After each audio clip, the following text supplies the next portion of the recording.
pay and leave. Her birthday, her friends, her voice cold as the check I was about to sign. So I paid for my steak and beer and walked out. An hour earlier, her friends, their boyfriends, candles, wine. I'm Ethan, 3 years with Lily, 1 living together. I build software. I like logic and order. I thought we had that.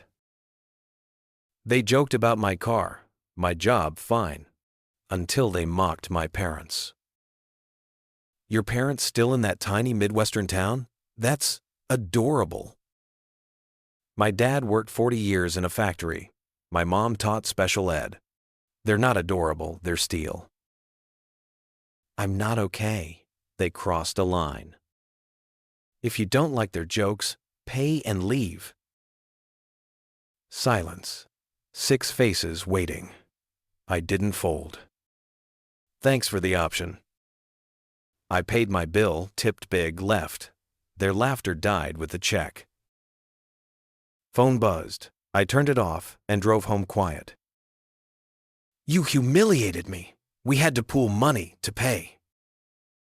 You said pay and leave. I did. Even my dad says you're a stepping stone. 2 words lit everything: the gift for her car, the money I'd sent, her dad hovering near my uncle the investor. The title was in her name, the loan from her dad's company. My money fed her debt on a car I didn't own. I packed a bag and left for Nate's. No scene, just exit. That moment flipped the light on. And what it showed wasn't love, it was a setup.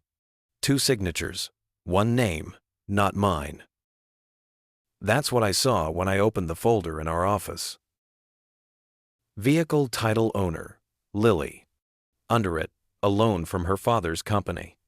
My name existed only on 15 months of transfers I'd made for our car.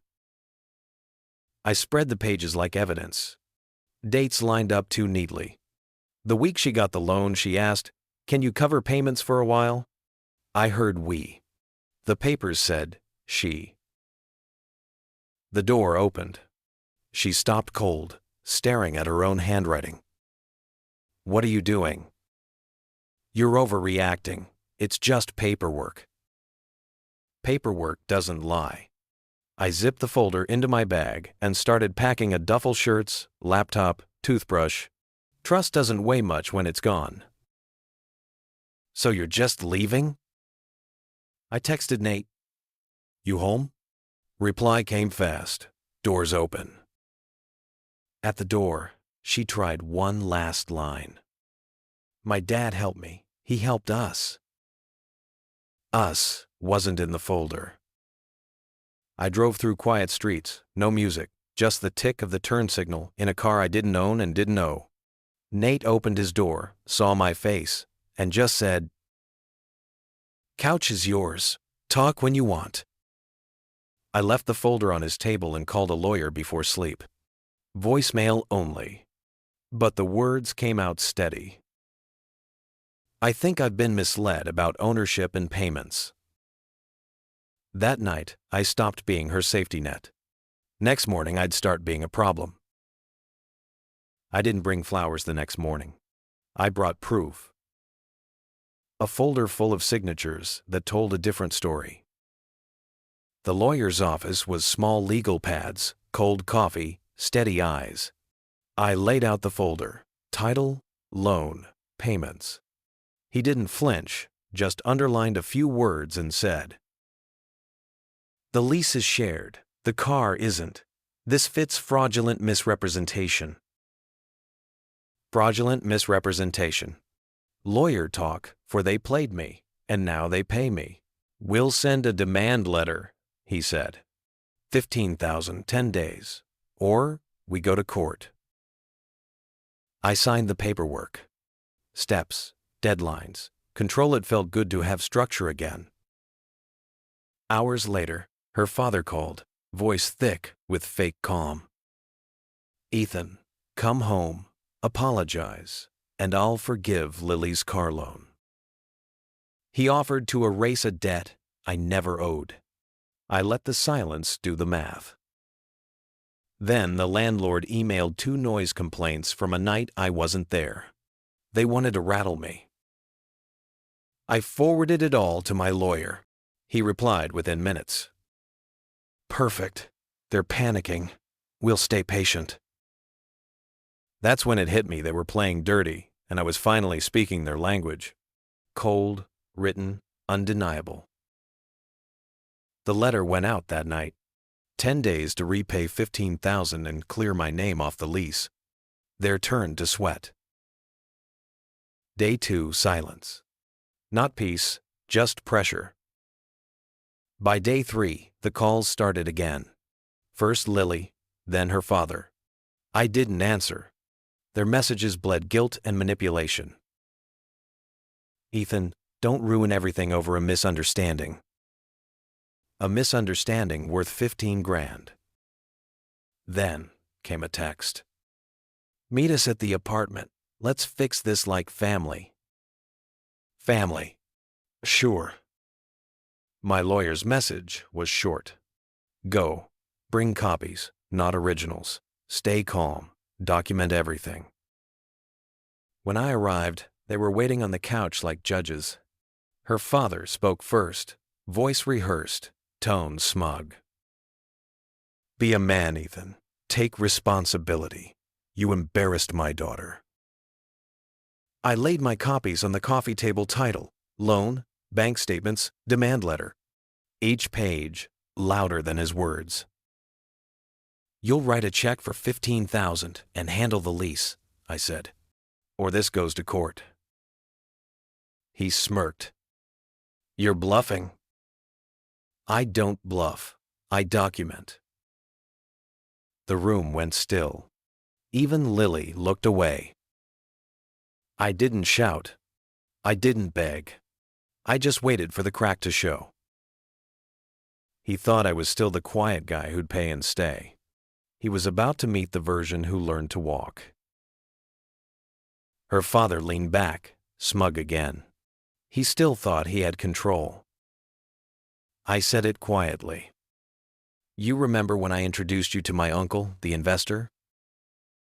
He blinked once. Good. He remembered. "That gift for Lily's car? It came from a joint account with your business partner. The one you hid from my uncle."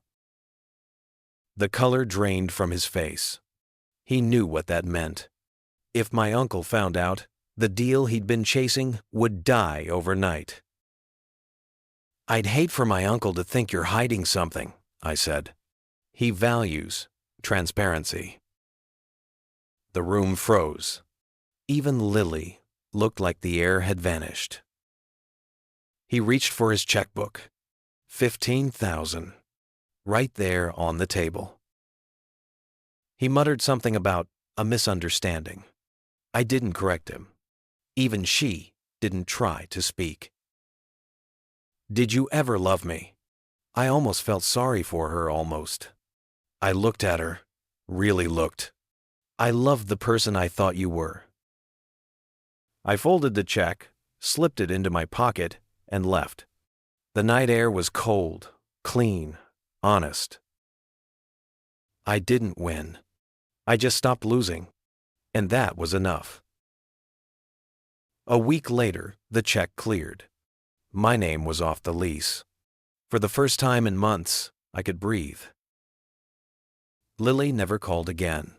Her silence said enough shame, anger, or maybe both. Her father vanished too. Then my uncle called. "That guy you introduced me to, Lily's dad. I looked into his company," he said. My chest tightened. "It's a mess, Ethan. Shady accounting everywhere. I pulled my investment." Turns out my warning didn't ruin him. It just sped up the crash. Through a friend, I heard Lily sold the car. Moved back in with her parents. Her luxury life gone. I thought I'd feel satisfied. But I didn't. Just quiet. The kind that means it's finally over. People talk about revenge like it's victory. It's not. It's just closing a tab you never wanted open. That night I sat outside Nate's, coffee in hand, my boring sedan parked nearby. The same car that outlasted all their games. You know, Nate said, walking out of that dinner might have been the smartest move of your life. He was right. Leaving wasn't defeat. It was self-respect. The best investment I ever made wasn't money. It was learning when to walk away before I lost myself. If this story hit you, like, subscribe, and tell me, was I right to walk or just lucky to escape?